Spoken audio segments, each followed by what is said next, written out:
श्री गणपति रक्षा कवचम।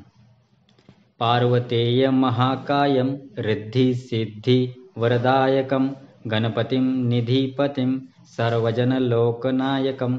रुद्रप्रियं यज्ञकायं नमामि हे दीर्घकायकं हे गजानन गिरिजानन्दन रक्ष मां देवं रक्ष माम् एकदन्तं कृपानन्तं सर्वाङ्गसुन्दरदर्शनं वक्रतुण्डं दिव्यरुण्डम्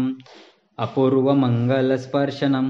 लम्बोदरं पीताम्बरं नमामि हे रोमहर्षणं हे गजानन गिरिजानन्दन रक्ष मां देव रक्ष मां प्रेममूर्तिं कामपूर्तिं चराचर हृदयस्पन्दनं मन्त्रमुग्धं पापदग्धम् अग्रपूज्यं देवनन्दनं प्रथमेशं श्रीगणेशं नमामि हे गौरीनन्दनं हे गजानन गिरिजानन्दनं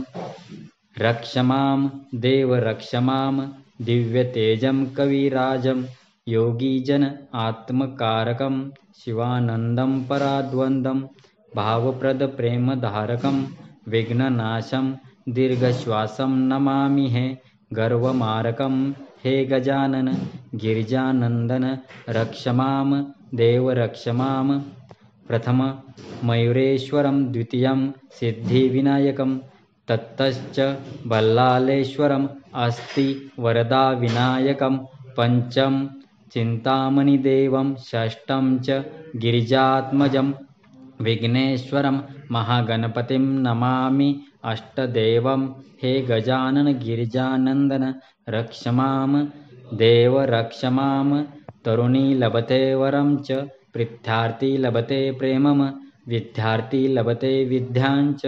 मोक्षार्थी लभते धामम अर्थार्थी लभते अर्थं च कामार्थी लभते कामम हे गजानन गिरिजानन्दन कृष्णदासाः भजति त्वाम् इति श्रीकृष्णदासाः विरचित